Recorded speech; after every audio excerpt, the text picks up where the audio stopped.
So the next bill we have for consideration is House File 1026. I'll move that Representative Morrison's bill, House File 1026, be laid over for possible inclusion in the Human Services Omnibus Bill.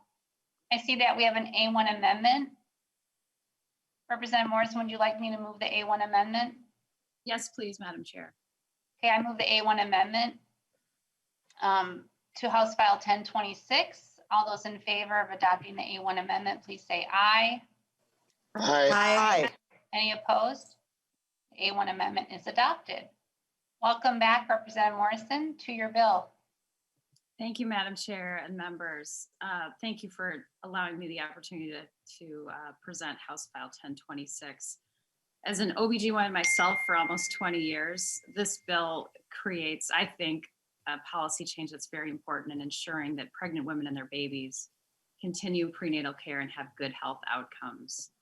It exempts providers of prenatal care from being mandatory reporters of women who test positive for substances during their pregnancy. Minnesota has some of the most punitive laws and statute in this area.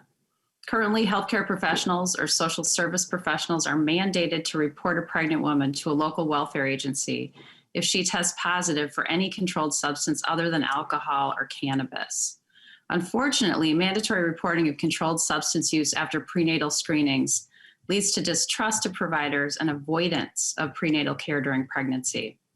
Decades of research has shown legally mandated testing and reporting puts the therapeutic relationship between the physician and the patient at risk, potentially placing the physician in an adversarial relationship with the patient. Studies indicate that prenatal care greatly reduces the negative effects of substance use during pregnancy, including decreased risks of low birth weight and prematurity. Drug enforcement policies that deter women from seeking prenatal care are contrary to the welfare of the mother and baby.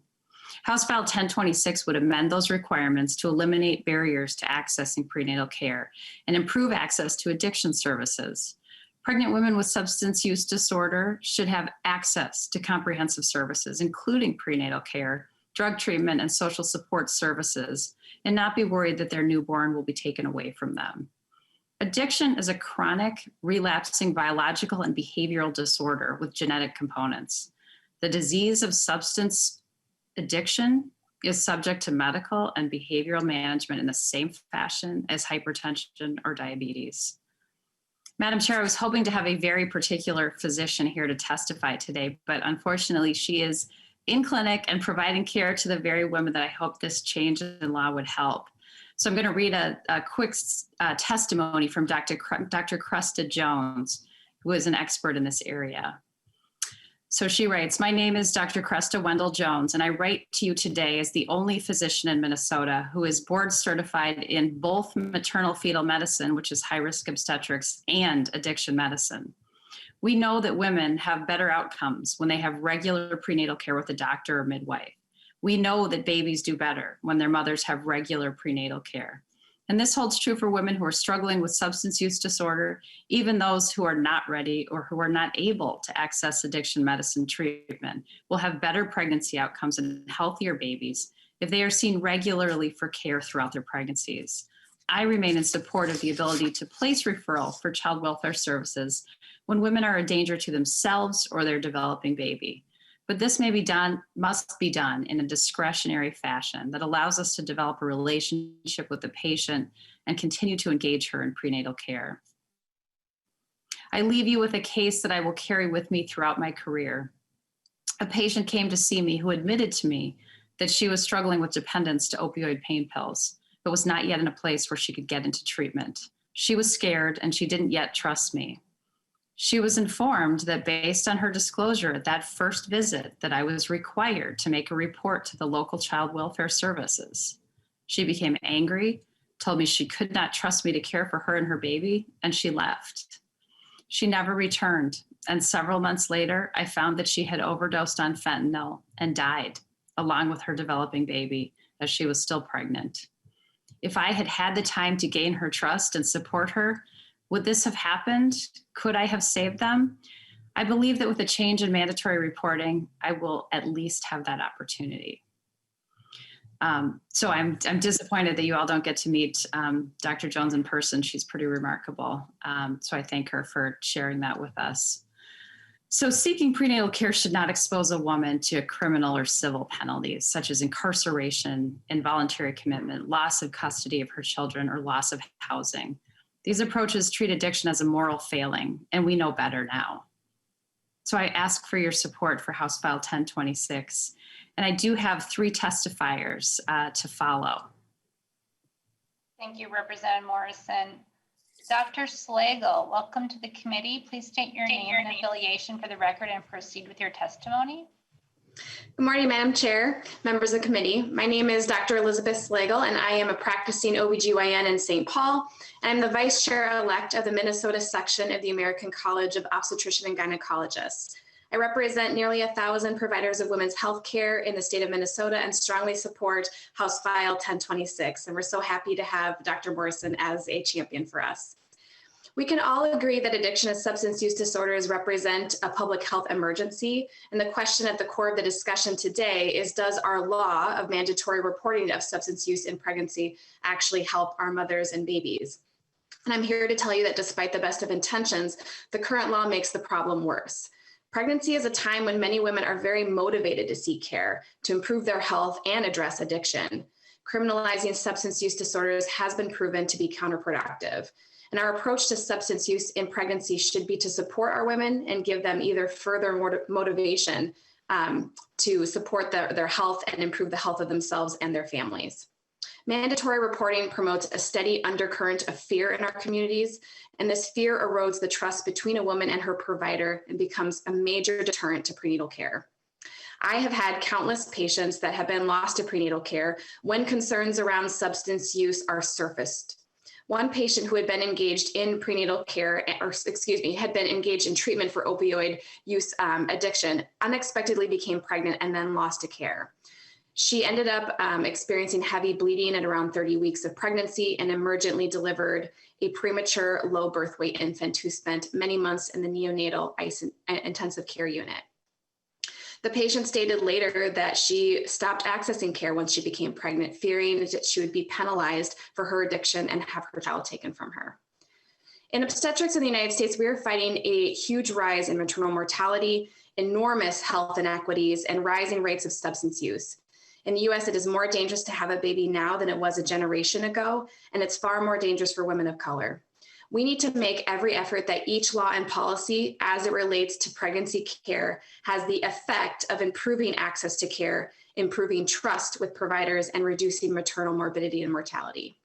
I have taken an oath to treat my patients with dignity and respect, and to always strive to establish a therapeutic alliance with my patients. I also believe in the ethical responsibility to discourage the separation of parents from their children solely based on substance use disorders. And I implore you all today to align the law to this oath and responsibility by supporting House File 1026. Thank you. Thank you, Dr. Slagle. Thanks for being with us today. The next on the list is Dr. Alabi. Welcome to the committee. Please state your name and affiliation for the record and proceed with your testimony. Madam Chair, members of the committee, my name is Dr. Elizabeth Alabi, and I have worked at Hennepin Healthcare in obstetrics and gynecology for the last 4.5 years. I'm currently located at the Brooklyn Park downtown campus, as well as Hennepin County Jail. Today, I'm responsible for delivering babies, and so I'll try to keep my testimony short as I might be called away unexpectedly. At Hennepin Healthcare, roughly 80% of the people who birth within our system are on Medicaid, and the majority of our pregnant, birthing, and postpartum patients are Black, Indigenous, and people of color. Maternal health providers see firsthand the stressors that moms experience while pregnant in that first year after birth. Pregnancy is a time where many women enter into the medical system, and it's also a time that they are motivated towards substantial change. I meet with mothers all the time who are doing the right thing by getting the care that they need, including treatment for substance abuse disorder, as well as mental health services while pregnant. We already work with a demographic of patients who have a significant distrust of the medical system.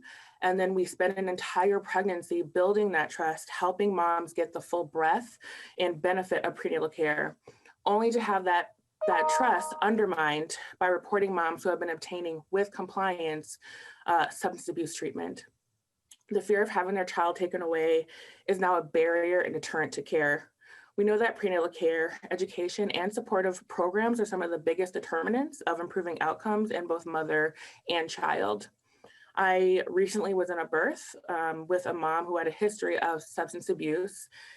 We called in the neonatal intensive care team, the NICU, as she was nearing delivery, not because of her history, but because the baby had a bowel movement during labor, as is our protocol. And as soon as the NICU entered into the delivery room, she began crying out in the middle of pushing, "Please don't take my baby. Please don't take my baby." And the fear that she felt regarding CPS essentially swooping in to take her baby, who was not even born yet, was palpable throughout the room. She completely shut down after this, as did her interaction with the medical care team. We know that CPS involvement is disproportionate regarding our Black, Indigenous, and people of color. And we also know that dividing families don't necessarily improve outcomes. Thank you for allowing me the opportunity to share this story with you. I think this bill will truly mean allowing moms, babies, and families the opportunity to stay together, allowing us to put more focus on prevention, education, and support. Thank you. Thank you, Dr. Alabi, and thank you for being with us today. The next testifier is Professor Zilverstand. Welcome to the committee. Please state your name and affiliation for the record and proceed with your testimony. Thank you. Madam Chair, members of the committee, my name is Anna Zilverstand, and I'm an assistant professor of psychiatry at the University of Minnesota, working with the medical discovery team on addiction. I represent a team of researchers at the U of M that has an opportunity to participate in a landmark brain and child development study funded by the National Institute of Health. This study plans to enroll 10,000 pregnant women across 25 study sites in the United States starting this fall, to study the effects of neonatal abstinence syndrome, a medical condition in which babies experience drug withdrawal symptoms after birth. Unfortunately, in the past 15 years, the incidence of neonatal abstinence syndrome has increased 5-fold nationally and 9-fold in Minnesota. While preparing this study, I've talked to several lawyers about mandated prenatal reporting in Minnesota, and after months of preparations, it is still unclear if and how we will be able to conduct the study without legal risks for the participating women. Minnesota is the only state among the 25 sites that are participating which has mandated reporting of substance use during pregnancy by researchers or educators, making it nearly impossible for us to conduct our study without adding legal risks for these women, even though we are providing healthcare services to women who are participating. This bill would change this, and I'm absolutely convinced that passing it would improve the future welfare of the mothers and these unborn babies, both in the short term, but also in the long term, through the scientific insights that we will gain. This is also important because without us participating, there won't be any data specifically on Minnesotans. And I want to stress this, we will invite families from all across the state to participate. Finally, we've been flagged on the national level by the National Institute of Health as being the state with the most punitive legal situation among the current grant applicants. This now not only risks our application to be a study site, but also risks the chance of the U of M to be the data center for the entire study unless this law is changed. I thank you for allowing me to testify, and I'm available for questions. Thank you, Representative Morrison, for authoring this important legislation. Thank you, Professor Zilverstand. The last testifier I have is Michelle Teberg. Welcome to the committee. Please state your name and affiliation for the record and proceed with your testimony. Good morning. Thank you, Madam Chair and committee members, for having me today.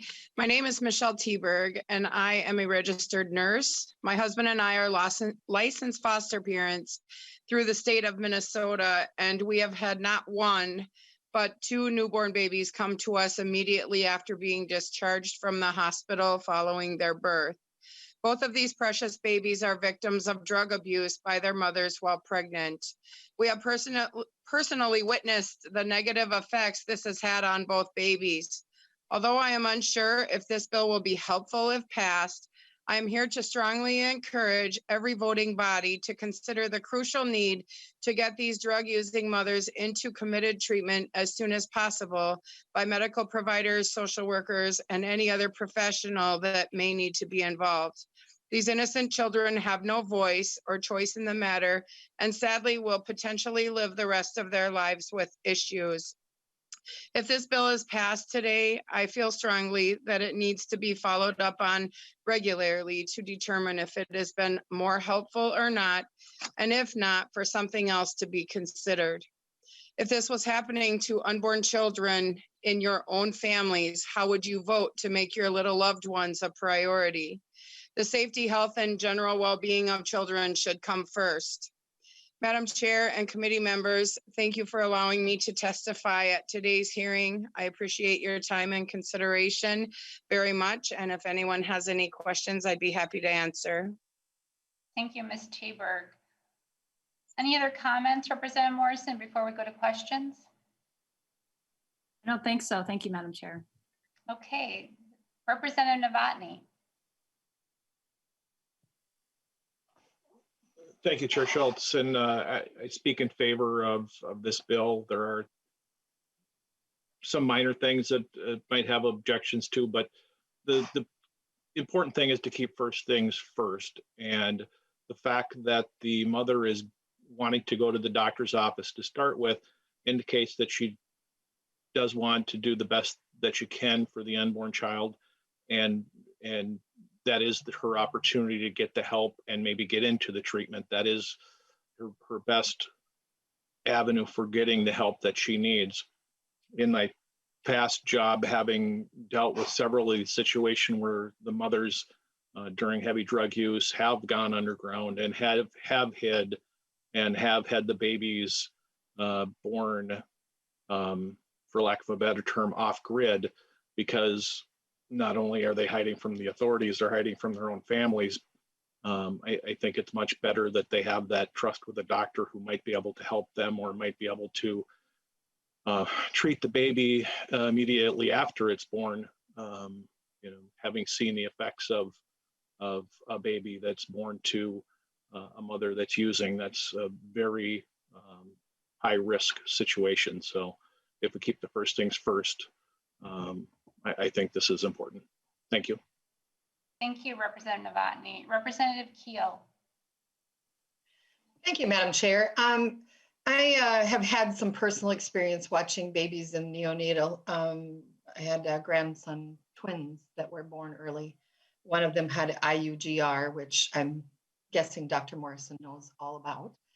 Actually, and another grandson that had been born earlier at 4 pounds, and it turned out he had IUGR. And so they all ended up in neonatal, and grandma got to be there to watch and see more than just my own grandchildren. Actually, some addicts that were there.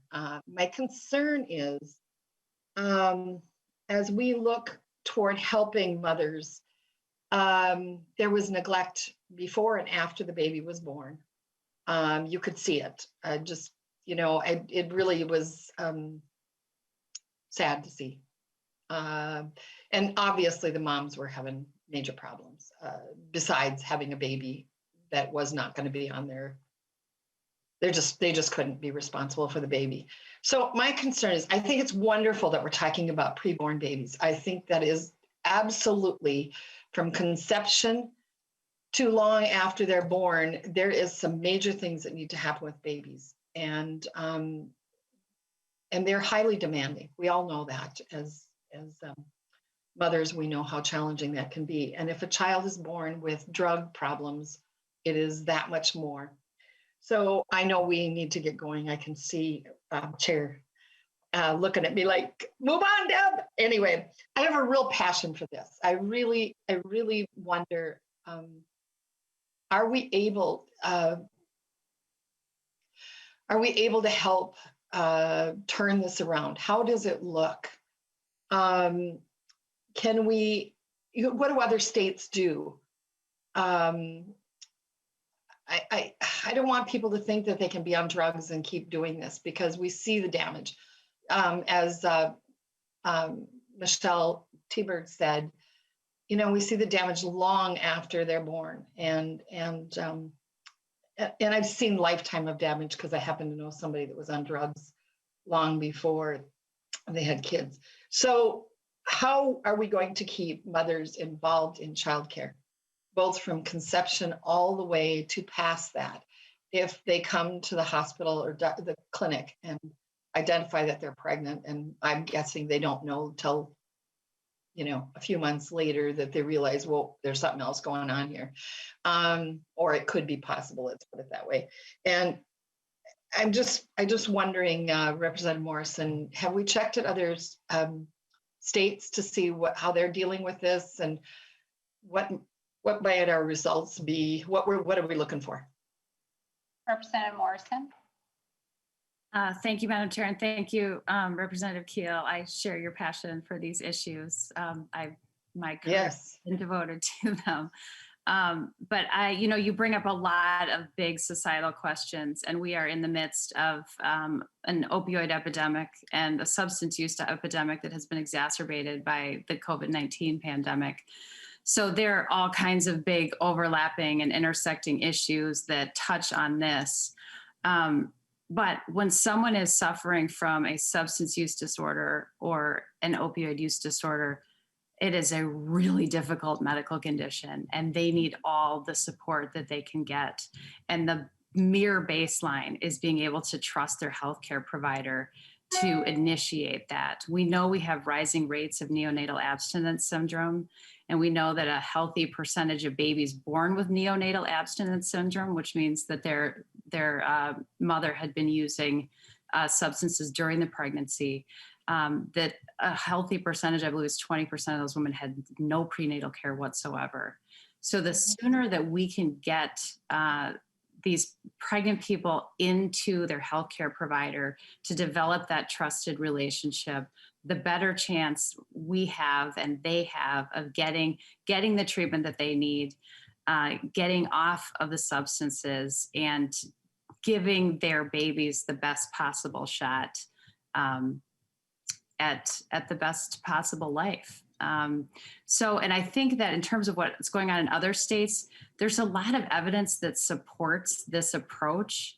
And we do have evidence in states that have, and I should defer to Professor Zilverstand on this, but we do have evidence from states that have very punitive laws around pregnant women, that they have much higher rates of neonatal abstinence syndrome, of lack of prenatal care, and of all of the societal fallout that comes after that. So I don't know if Professor Zilverstand wants to comment as well. Thank you. Thank you, Representative Morrison. Dr. Slagle, Professor Zilverstand, do you want to comment? Thank you for the question. Thank you.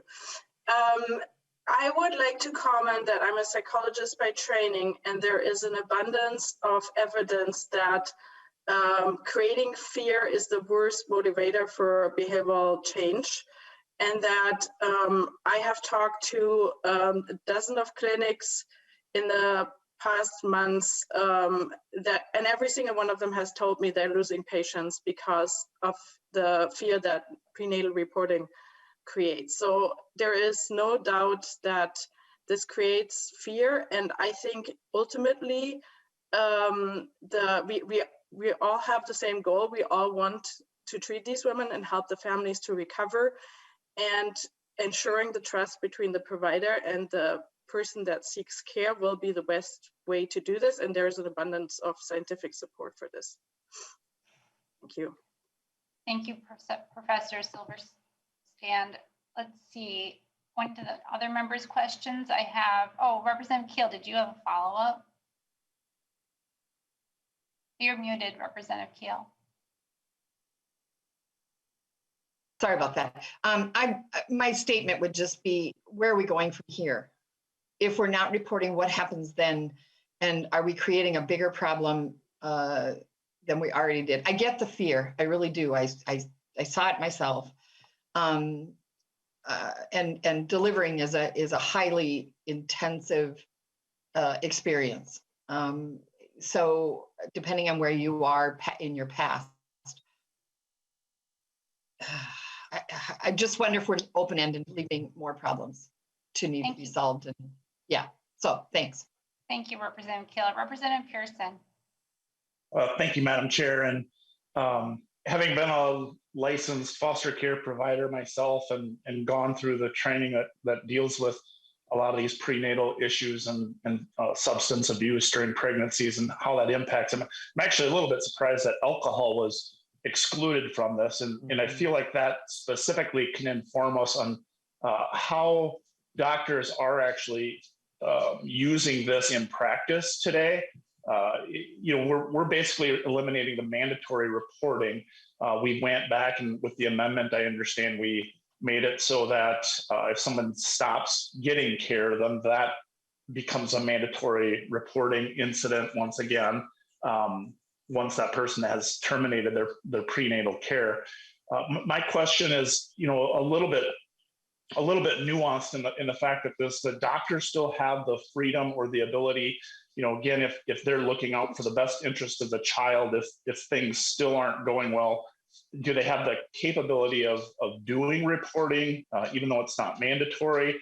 And I guess I kind of asked the question almost in that same context of how alcohol is currently treated, because it's not a mandatorily reported incident. I'm just wondering how doctors are applying this in practice, and if that can inform us on how this would impact what would happen with other chemical dependencies.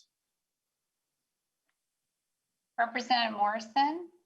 Thank you, Madam Chair, and thank you, Representative Pearson. I appreciate your bringing up alcohol because it is a little odd. We have the most evidence about the detrimental effects of alcohol in pregnancy, and yet we treat it very differently than we treat opioids, for example. And I want to briefly go back to Representative Kiel's comment. And I agree, this issue can feel very overwhelming, but I really think we're currently making it worse by creating this barrier between patients and providers. This is the earliest, best first step to get people into the care that they need.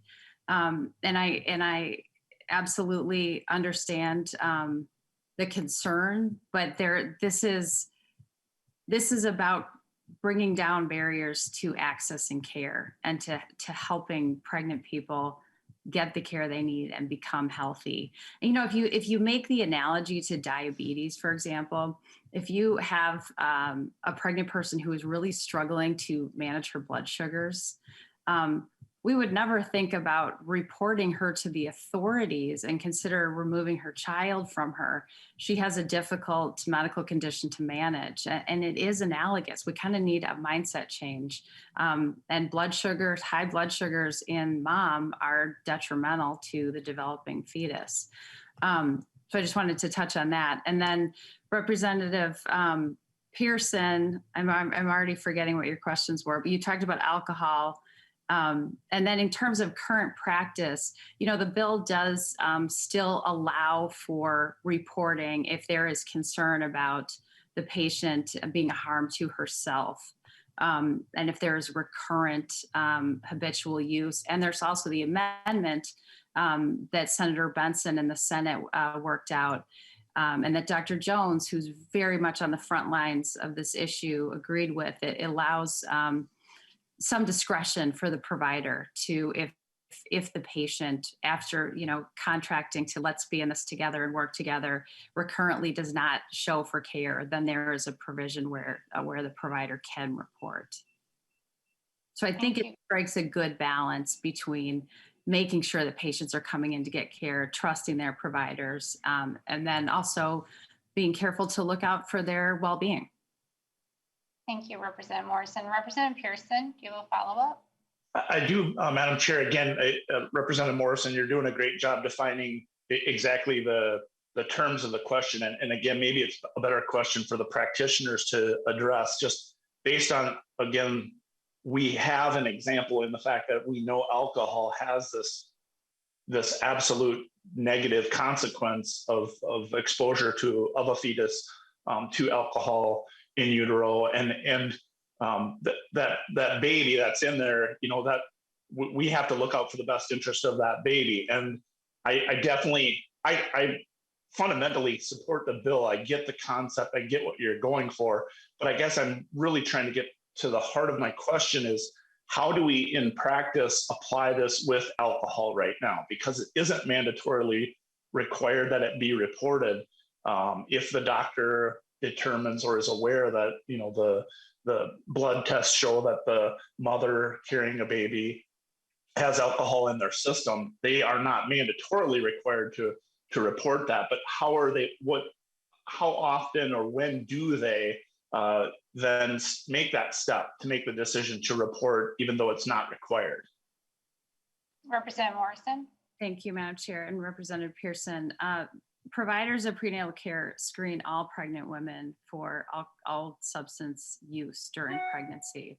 And if alcohol use is reported, and it states it explicitly in the bill as well, that any person can make a voluntary report if the person knows or has reason to believe that a woman is pregnant and has used a controlled substance for a non-medical purpose during the pregnancy, et cetera, in a way that is habitual or excessive. And then, so there is discretion in existing law and in this bill as well.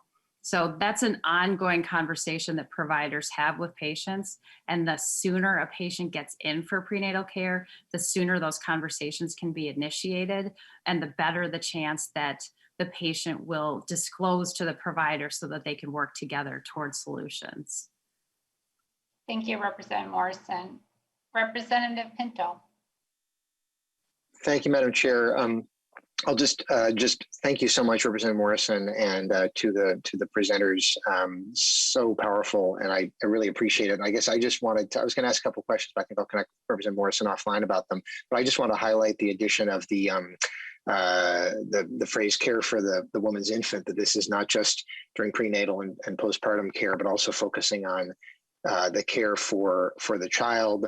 That what we're talking about is substance use during pregnancy. So retrospectively and going back, and I just really appreciate, we've talked a lot about the impact on the mom, which is so important, but on the child as well. But that's a time when we really want newborns to be receiving medical care and to be have their families be in contact with physicians. Anyway, so I really appreciate that. And as I said, I'll ask some questions from Representative Morrison separately, but this is just a terrific bill, and thank you so much. Thank you, Representative Morrison. And I see that Representative Novotny, your hand is raised, but I'm assuming that maybe you didn't lower it, but just to double check. My mistake, I'm sorry. That's okay. Okay, I'm not seeing any more questions. Thank you, Representative Morrison. Any closing comments?